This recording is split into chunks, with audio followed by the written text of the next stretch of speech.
Hello guys, कैसे हैं आप लोग। आप सभी का स्वागत है हमारे channel professor Ankit for IAS PCS में। मेरा नाम है अंकित। तो हम लोग ने कल से पॉलिटी की क्लासेस शुरू की हैं। तो कल हम लोगों ने पॉलिटी का पहला लेक्चर कंप्लीट किया। तो कल हम लोग ने पढ़ा था कि संविधान का थोड़ा बेसिक पार्ट हम लोगों ने पढ़ा था कि संविधान क्या होता है, भाग क्या होता है और अनुसूचियाँ क्या होती हैं। तो इसके बाद हम लोगों ने पढ़ा था कि संवैधानिक संस्थाएँ क्या होती हैं, और उसके बाद हम लोगों ने पढ़ा था विधिक संस्थाएं क्या होती, संविधानेतर संस्थाएं क्या होती।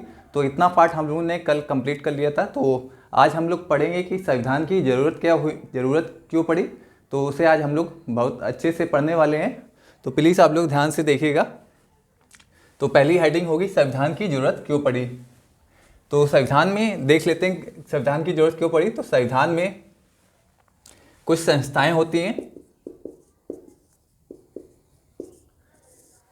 संविधान में कुछ संस्थाएं होती हैं और संविधान के कुछ आदर्श होते हैं। तो संस्थाओं में क्या क्या होता है। संस्थाओं में 3 प्रकार की संस्थाएं होती हैं। कार्यपालिका,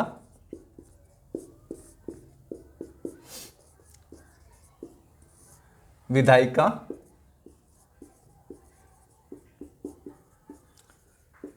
न्यायपालिका। ये हमारी संविधान की संस्थाएं होती हैं। न्यायपालिका। आप लोग से प्लीज़ रिक्वेस्ट है कि आप लोग को जैसे हम लोग ब्लैक बोर्ड पे लिखवाना है, इसी तरह से आप लोग अपने नोट्स भी बनाइएगा, जिससे आप लोग को कोई समझने में दिक्कत ना हो और जब भी एग्ज़ाम आए तो आप लोग आराम से बढ़िया रिवाइज कर सकें। तो संविधान में 3 प्रकार की संस्थाएं होती हैं, कार्यपालिका, विधायिका, न्यायपालिका। और संविधान में कुछ आदर्श भी होते हैं। संविधान के आदर्श हैं। पहला आदर्श है समानता, स्वतंत्रता। ये संविधान के आदर्श हो गए। तीसरा न्याय, चौथा बंधुत्व।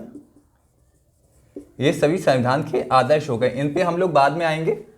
संविधान के आदर्श पे इन्हें साधन कहते हैं। आदर्श को साध्य कहते हैं। साध्य का मतलब वो होता है, जैसे कोई लक्ष्य होता है कि हमारा क्या गोल है, उन्हें साध्य कहते हैं। कि हमारा क्या लक्ष्य है, क्या आदर्श है, तो उन्हें क्या कहते हैं, साध्य कहते हैं। और साधन क्या कहते हैं, जिन टूल से उस साध्य को प्राप्त किया जाता है उसे साधन कहते हैं। जैसे ये साधन हो गए, इन साधन से इन साध्य को प्राप्त किया जाएगा। तो ये साधन हो गए। साधन में क्या क्या हो जाएगा, कार्यपालिका, विधायिका, न्यायपालिका। ये साधन हो गए हमारे। और साध्य में क्या हो जाएगा, आदर्श हमारे साध्य हो जाएंगे।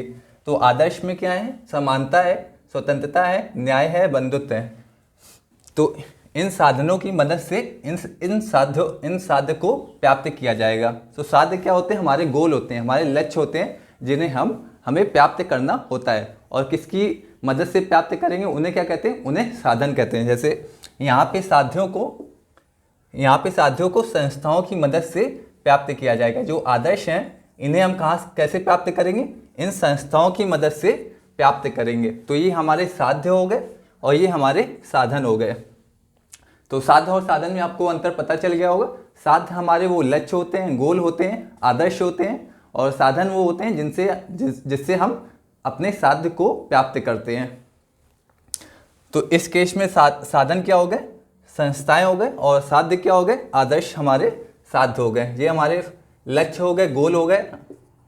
और ये हमारे टूल्स हो गए जिनसे इन लक्ष्यों की प्राप्ति की जाएगी। तो साध्य और साधन में आपको अंतर समझ में आ गया होगा। आप लोग प्लीज़ इसे नोट डाउन कर लीजिए। फिर हम लोग इस पे यहाँ पे संस्थाओं को डिस्कस करेंगे, फिर उसके बाद हम लोग आदर्शों को डिस्कस करेंगे। तो एक तरह से ये इम्पॉर्टेंट टॉपिक आपका कंप्लीट हो जाएगा आज। तो हम लोग साधन को पहले देख लेते हैं, फिर उसके बाद हम लोग साध्य पे आते हैं।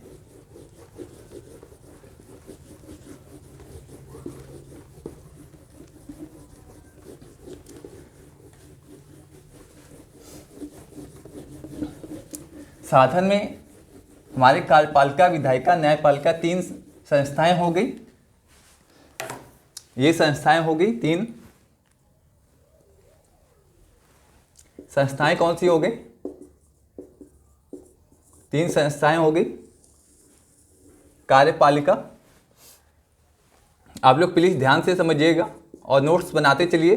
कार्यपालिका जैसे हम लोग ब्लैक बोर्ड पे लिखते हैं, तो आप लोग भी नोट्स बनाते चलिए। कार्यपालिका, विधायिका, न्यायपालिका, तो ये 3 संस्थाएं हो गई। इन्हें साधन भी कहते हैं, संस्थाएं या साधन, जिनकी मदद से हम अपने आदर्शों को प्राप्त करेंगे। संविधान में कुछ आदर्श भी होते हैं, जैसे स्वतंत्रता, समानता, बंधुत्व, न्याय, ये सभी संविधान के आदर्श हो गए। और साधन क्या हो गए? कार्यपालिका, विधायिका, न्यायपालिका, ये हमारे साधन हो गए। न्यायपालिका, तो कार्यपालिका में देख लेते हैं क्या होता है। कार्यपालिका 2 प्रकार की होती है, स्थायी कार्यपालिका, अस्थायी। स्थायी मतलब जिनका कार्यकाल फिक्स होता है, जिनका कार्यकाल निश्चित होता है, निश्चित कार्यकाल होता है। इनका कार्यकाल निश्चित नहीं होता है, निश्चित नहीं होता है। तो इसमें कौन कौन से आ जाएगा स्थायी में? आईएएस, आईपीएस, जिस एग्जाम की आप लोग तैयारी करने जा रहे हैं वो स्थायी कार्यपालिका होती है। अस्थायी कार्यपालिका में क्या आता है? प्रधानमंत्री, मंत्रिपरिषद, ये हमारी अस्थायी कार्यपालिका होती है। क्योंकि इनका कार्यकाल निश्चित नहीं होता है, इसलिए इन्हें अस्थायी कार्यपालिका कहते हैं। जबकि स्थायी कार्यपालिका होती है, उनका कार्यकाल निश्चित होता है, वे 60 वर्ष तक अपने पद पर बने रहते हैं। इनका कोई निश्चित कार्यकाल नहीं रहता है कि ये किस उम्र तक अपने किस उम्र तक इनका कार्यकाल निश्चित होगा, ये निश्चित नहीं होता है, इसलिए इन्हें अस्थायी कहते हैं। इनका कार्यकाल नियत होता है, 60 वर्ष तक ये अपने पद पे बने रहते हैं। एक बार सेवा में ज्वाइन होते हैं तो उसके बाद ये 60 वर्ष तक अपने पद पे बने रहते हैं। तो इसलिए इन्हें स्थायी कहते हैं, इन्हें अस्थायी कहते हैं, क्योंकि इनका कार्यकाल नियत नहीं होता है। तो इसमें कौन से आ जाएंगे? प्रधानमंत्री, मंत्रिपरिषद। इसमें कौन से आ जाएंगे? आईएएस, आईपीएस, आईएफएस, जितने भी जिनका भी कार्यकाल 60 वर्ष तक होता है, जो भी एक निश्चित कार्यकाल होता है, वो सब इसके अंतर्गत आएंगे, स्थायी कार्यपालिका के अंदर। और कार्यपालिका का कार्य क्या होता है? कार्य लिख लेते हैं हम लोग एक बार।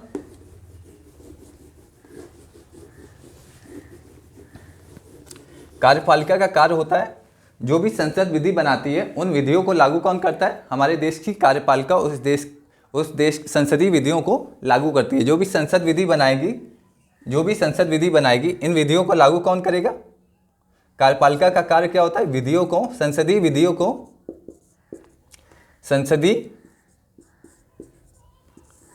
को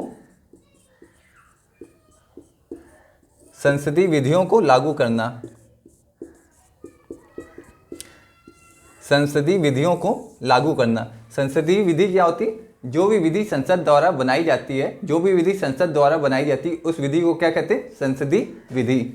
तो विधायिका का काम क्या होता है? विधियों का निर्माण करना। विधियों का निर्माण करना। संसद जो भी विधि निर्माण करेगी, संसद का मेन काम क्या होता है? विधि का निर्माण करना। और विधि को लागू करना किसका काम होता है? वो काम होता है कार्यपालिका का काम, विधि को लागू करना होता है। विधायिका का एक काम और होता है, कार्यपालिका पर नियंत्रण बनाए रखना। कार्यपालिका पर नियंत्रण बनाए रखना। विधायिका का एक मुख्य कार्य होता है कि ये कार्यपालिका पर भी नियंत्रण बना के रखती है। कार्यपालिका जो भी काम करती है उन सभी कार्यों की चर्चा कहाँ पे होती है? विधायिका में। कार्यपालिका जो भी सारे कार्य करेगी उन सभी कार्यों की चर्चा कहाँ पे होगी? विधायिका में होगी। तो विधायिका के 2 प्रमुख कार्य हो गए, पहला विधि का निर्माण करना, दूसरा कार्यपालिका पर नियंत्रण बना के रखना। तो इसे आप लोग नोट डाउन कर लीजिए कि कार्यपालिका का क्या कार्य होता है? विधि को लागू करना। विधायिका का क्या कार्य होता है? विधियों का निर्माण करना प्लस कार्यपालिका पर नियंत्रण बना के रखना। और विधायिका जो भी विधि का निर्माण करेगी उस विधि को क्या कहते हैं? उस विधि को संसदीय विधि कहते हैं, जो विधायिका का विधि निर्माण करती है। और इस विधि को लागू कौन करता है? इस विधि को लागू ये करते हैं कार्यपालिका। तो प्लीज़ आप लोग इसे नोट डाउन कर लीजिए, और ऐसे ही डायग्राम बना के आप लोग नोट डाउन करेंगे तो और अच्छा रहेगा। जिससे आप लोग को याद करने में कोई दिक्कत नहीं होगी। तो प्लीज़ आप लोग इसे नोट डाउन कर लीजिए।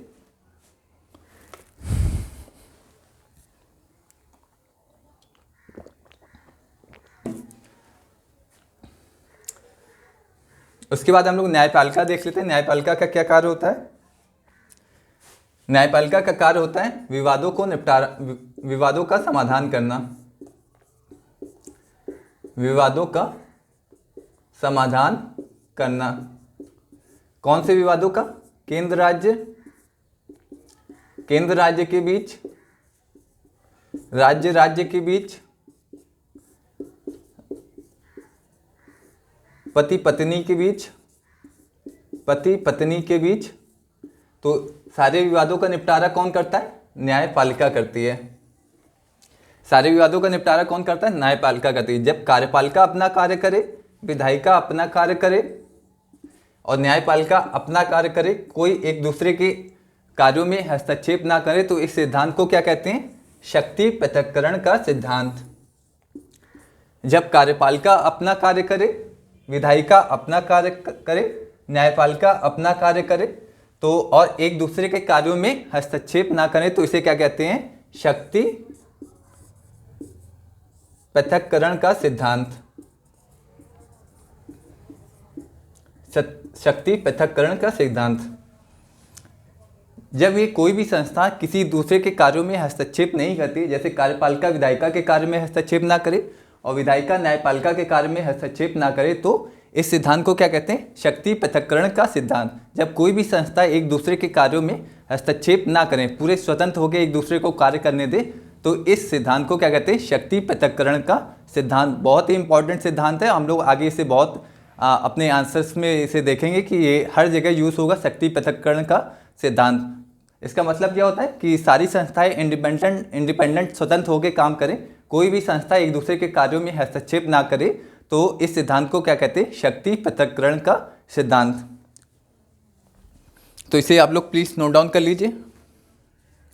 फिर हम लोग आदर्श पे आ जाते हैं कि संविधान के आदर्श क्या होते हैं, उनकी आदर्शों को संविधान में क्यों जोड़ा गया, आदर्शों की जरूरत क्यों पड़ गई।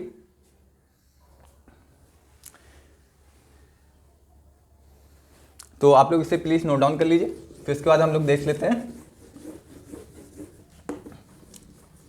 आदर्श, संविधान के आदर्श। ये आदर्श हो गए हमारे संविधान के, इन्हें हम लोग साध भी कहते हैं। ये हमारे लक्ष्य हो गए, इन लक्ष्यों की हमें प्राप्ति करनी, जो है नहीं इन्हें हमें, आदर्श मतलब जो है नहीं, इन्हें इन लक्ष्यों की हमें इन लक्ष्यों को हमें प्राप्त करना है। जो वर्तमान में है नहीं, इन्हें भविष्य में हमें प्राप्त करना। आदर्श मतलब ऐसा होना चाहिए। इन लक्ष्यों ये आदर्श हमारे समाज में होने चाहिए। कौन से आदर्श, उस पर हम लोग अभी डिस्कस करेंगे कि कौन कौन से आदर्श हमारे समाज में होने चाहिए। तो इन्हें साध भी कहते हैं, इन्हें संविधान का दर्शन भी कह सकते हैं,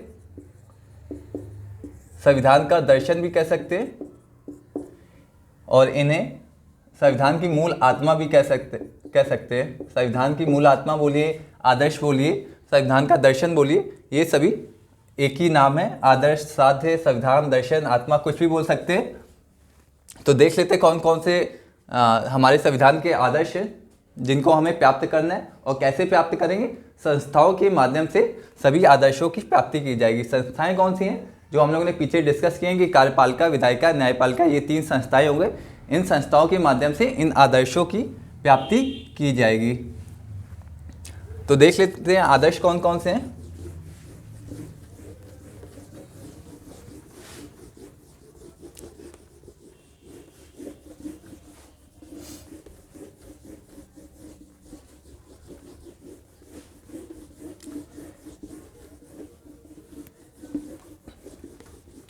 आप लोग के लिए एक मैं बुक बता देता हूँ। बुक एक राजेश मिश्रा सर की बुक है, बहुत अच्छी बुक है। पॉलिटी के लिए राजेश मिश्रा सर की, दिल्ली के एक बहुत प्रसिद्ध टीचर है, राजनीति विज्ञान के बहुत अच्छे टीचर हैं। राजेश मिश्रा सर की बुक आप लोग पढ़िएगा। लक्ष्मीकांत आपको नहीं पढ़नी है, राजेश मिश्रा बुक पढ़नी है, जो बहुत ही एग्ज़ाम के लिए बहुत ही अच्छी बुक है। तो लक्ष्मीकांत अब पुरानी बुक हो गई, उसका कोई रेलेवेंस नहीं रह गया। तो आप लोग को अब राजेश मिश्रा की बुक पढ़नी है, बहुत ही एक स्टैंडर्ड बुक है। तो आप लोग को उसी को बुक को फॉलो करना है।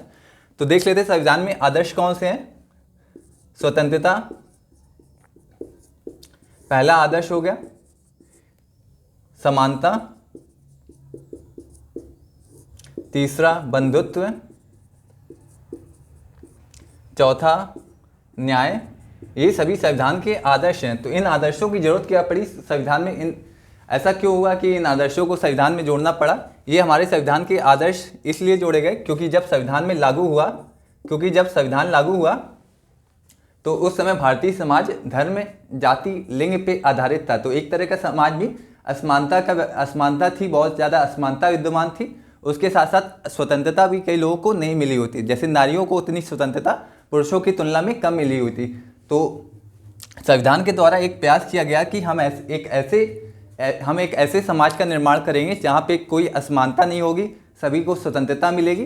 तो संविधान के द्वारा एक प्रकार का ऐसे समाज का निर्माण किया गया जहाँ पे समानता होगी, स्वतंत्रता होगी, बंधुत्व होगा, किसी प्रकार की भेदभाव किसी के साथ नहीं किया जाएगा और सभी को पूरी स्वतंत्रता प्रदान की जाएगी। तो इसलिए इन आदर्शों को संविधान में जोड़ा गया। ये हमारे संविधान के आदर्श हो गए। देख लेते हैं क्यों जोड़ा गया। क्योंकि जब संविधान लागू हुआ तो समाज धर्म पे, जाति पे, लिंग पे आधारित था। तो संविधान के द्वारा एक ऐसे समाज का निर्माण करने का प्रयास किया गया जो ना तो धर्म पे आधारित हो, ना जाति पे आधारित हो, ना लिंग पे आधारित हो, सभी के साथ समान व्यवहार किया जाए और सभी को स्वतंत्रता प्रदान की जाए। जब ये दोनों चीज होंगी, समानता होगी, स्वतंत्रता होगी, तो बंधुत्व अपने आप हो जाएगा। तो ये रीजन था कि हमारे संविधान में इन आदर्शों को शामिल किया गया। क्योंकि जब 1947 में जब हमारा संविधान लागू किया गया तो उस समय समाज में भी बहुत सारी धर्म, जाति, लिंग के आधार पर बहुत सारा भेदभाव होता था। तो हमारे जो संविधान निर्माताओं थे इन्होंने संविधान के माध्यम से एक समाज में बदलाव करने की कोशिश की जिससे समाज को बदला जा सके और समाज में स्वतंत्रता हो, समाज में समानता हो। जब ये दोनों चीज़ें होंगी तो बंधुत्व अपने आप हो जाएगा। तो इस संबंध में आप लोग जी ऑस्टिन का एक कोट याद कर सकते हैं कि जी ऑस्टिन का एक कोट बहुत ही इंपॉर्टेंट है, उसे आप लोग अपने एग्जाम में मेंशन करिएगा। जी ऑस्टिन का कहना है कि संविधान, जी ऑस्टिन जो भी मेंस की तैयारी कर रहे हैं, जो जिनका ऑप्शनल है तो उनके लिए नाम बहुत इंपॉर्टेंट हो जाता है। पॉलिटिकल साइंस जिनका ऑप्शनल है तो उनके लिए जी ऑस्टिन बहुत इंपॉर्टेंट नाम है। तो इनका ये कहना है कि संविधान सिर्फ शासन चलाने का दस्तावेज नहीं है। संविधान सिर्फ शासन चलाने का दस्तावेज नहीं है, अपितु सामाजिक परिवर्तन का भी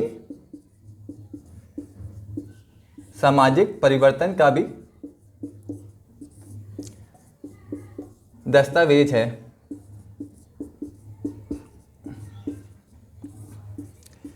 संविधान के द्वारा समाज में परिवर्तन किया जाएगा और वो कैसा समाज होगा? वो ऐसा समाज होगा जिसमें समानता हो, स्वतंत्रता हो, बंधुत्व हो और न्याय हो।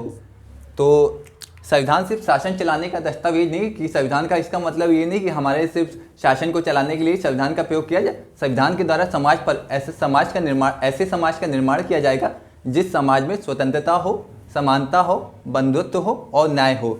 तो एक प्रकार से क्या होगा? संविधान हमारे सामाजिक परिवर्तन का भी एक दस्तावेज हो गया।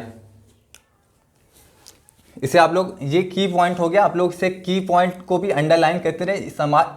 एक संविधान सिर्फ शासन चलाने का दस्तावेज नहीं है, अपितु संविधान सामाजिक परिवर्तन का भी एक दस्तावेज है। तो जैसे भी जो भी की पॉइंट होते हैं उसे आप लोग अंडरलाइन करते रहा करिए। जैसे यहाँ पे ये बहुत ही इंपॉर्टेंट की लाइन है, सामाजिक परिवर्तन का दस्तावेज। संविधान सिर्फ शासन चलाने का दस्तावेज नहीं है बल्कि इसके द्वारा समाज में परिवर्तन लाया जाएगा, ऐसा परिवर्तन लाया जाएगा जिस समाज में स्वतंत्रता होगी, समानता होगी, बंधुत्व होगा, न्याय होगा। तो इस तरह के समाज का निर्माण करना हमारे संविधान का ये लक्ष्य है। ये आदर्श हो गए, इसे आप लक्ष्य भी बोल सकते हैं, इसे आप संविधान की मूल आत्मा भी बोल सकते हैं, कुछ भी बोलना चाहे। इसे दर्शन भी बोल सकते हैं, संविधान का दर्शन, आदर्श बोल सकते हैं, न्याय आदर्श भी बोल सकते हैं, दर्शन बोल सकते हैं, आत्मा बोल सकते हैं। ये हमारे संविधान की आत्मा है। और इन आदर्शों को प्राप्त कैसे करेंगे? उन संस्थाओं के माध्यम से, जो संस्थाएं हम लोग ने डिस्कस की थी, इन संस्थाओं के माध्यम से इन आदर्शों की प्राप्ति की जाएगी। संस्थाएं हमारे साधन हो गए और ये आदर्श हमारे साध्य हो गए। तो साध्यों की प्राप्ति कैसे की जाएगी? इन साधनों के माध्यम से।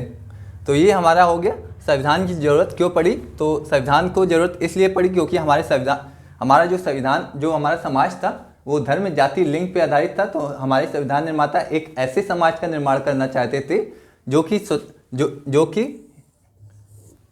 कि समानता पे आधारित हो, जहाँ पे सबके साथ समान व्यवहार किया जाए, जहाँ पे सभी को स्वतंत्रता मिले और जिस समाज में सभी के साथ बंधुत्व हो, भाईचारा हो। तो इसलिए संविधान निर्माताओं ने इन आदर्शों को संविधान में शामिल किया।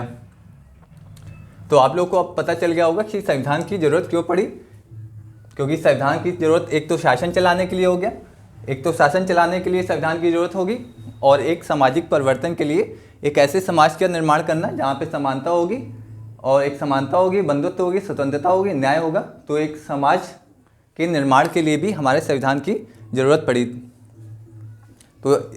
तो आप लोग को ये अच्छे तरह से समझ में आया होगा, आशा करता हूँ कि, क्योंकि ये बेसिक है, इसको समझना बहुत ज़रूरी है। क्योंकि आपसे सीधे सीधे क्वेश्चन मेंस में नहीं पूछा जाएगा, बहुत घुमा के क्वेश्चन पूछा जाएगा। तो आप लोगों को कंसेप्ट क्लियर होना चाहिए कि क्या क्या संविधान के आदर्श क्या होते हैं, संविधान की संस्थाएं क्या होती हैं, ये आपको पूरा क्लियर होना चाहिए। और ये आपके लिए बहुत इंपॉर्टेंट कोर्स है। संविधान सिर्फ शासन चलाने का दस्तावेज नहीं है, अपितु सामाजिक परिवर्तन का भी दस्तावेज है। ये किसने कहा है? ये आपको प्री में भी पूछा जा सकता है कि संविधान सिर्फ शासन चलाने का दस्तावेज नहीं है, अपितु सामाजिक परिवर्तन का भी एक दस्तावेज है। ये किसने कहा है? ऐसा प्री में पूछा जा सकता है, लेकिन मेंस में भी आपको इसको लिखना पड़ेगा जब ज़रूरत हो। तो इसे आप लोग नोट डाउन कर लीजिए।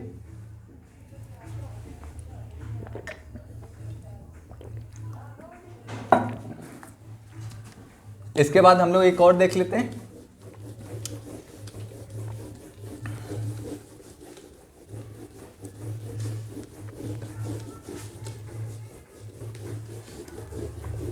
पॉलिटी क्या होता है उसे हम लोग एक बार देख लेते हैं।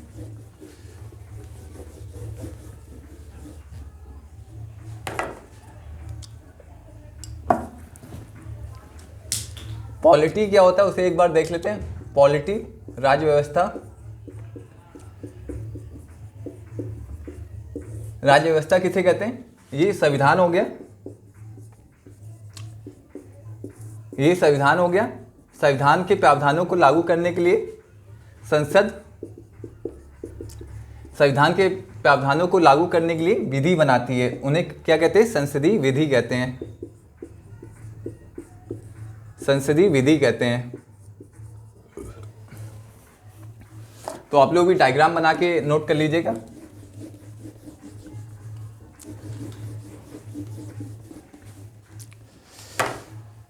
और एक तरफ न्यायपालिका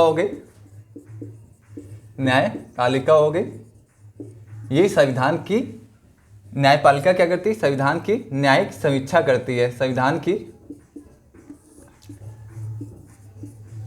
न्यायिक समीक्षा। तो संविधान हो गया, संविधान को लागू करने के लिए संसद कुछ विधि बनाती है जिन्हें संसदीय विधि कहते हैं। तो संसद विधि बनाएगी संविधान के प्रावधानों को लागू करने के लिए, जिन्हें क्या कहेंगे? संसदीय विधि कहेंगे। इसके अलावा सुप्रीम कोर्ट होता है जो संविधान की न्यायिक समीक्षा करता है। तो एक न्यायिक समीक्षा हो गया, न्यायपालिका हो गई जो संविधान की न्यायिक समीक्षा करेगा। तो इस पूरे स्ट्रक्चर को पॉलिटी कहते हैं, इस पूरे स्ट्रक्चर को पॉलिटी कहते हैं। तो पॉलिटी में क्या क्या शामिल हो जाएगा? संविधान शामिल हो जाएगा, संसदीय विधि शामिल हो जाएगा और न्यायिक समीक्षा शामिल हो जाएगा। तो पॉलिटी के अंतर्गत ये तीनों चीज़ें आती हैं। तो पॉलिटी में क्या क्या हो जाएगा? पॉलिटी में संसदीय विधि हो जाएगा, संसदीय विधि, पॉलिटी में संसदीय विधि आ जाएगा। दूसरा संविधान आ जाएगा। तीसरा न्यायिक समीक्षा आ जाएगा, न्यायिक समीक्षा। तो इन तीनों को पॉलिटी कहते हैं। इन तीनों को क्या कहेंगे? पॉलिटी कहेंगे। तो ये पॉलिटी आपका हो जाएगा। इसे पॉलिटी को आप डायग्राम से ही बना के नोट डाउन कर सकते हैं। पॉलिटी को ये बीच में पॉलिटी हो जाएगा। इसको इन तीनों को सामूहिक रूप से पॉलिटी कहते हैं। इन तीनों को मिलाकर पॉलिटी कहते हैं। तो प्लीज़ आप लोग इसे डायग्राम से ही बना लीजिए। पॉलिटी क्या होता है? संविधान। पॉलिटी के अंदर क्या क्या आ जाएगा? संसदीय विधि आ जाएगा, संविधान आ जाएगा और न्यायिक समीक्षा, तीनों आ जाएंगे। तो आज के लिए बस इतना ही रखते हैं। मिलते हैं अगले नेक्स्ट क्लास में। तो आप लोग को एक बुक फॉलो जो बताई गई है वो बुक फॉलो करनी है। राजेश मिश्रा सर की एक बुक है, बहुत अच्छी स्टैंडर्ड बुक है। तो आप लोगों को लक्ष्मीकांत की जगह राजेश मिश्रा सर की बुक फॉलो करना है। तो प्लीज़ आप लोग नोट्स बनाते रहिए। जो भी हम लोग ब्लैक बोर्ड पर लिख रहे हैं उसी तरीके से आप लोग नोट्स भी बनाइएगा। तो मिलते हैं अगले नेक्स्ट क्लास में। Thank you so much guys.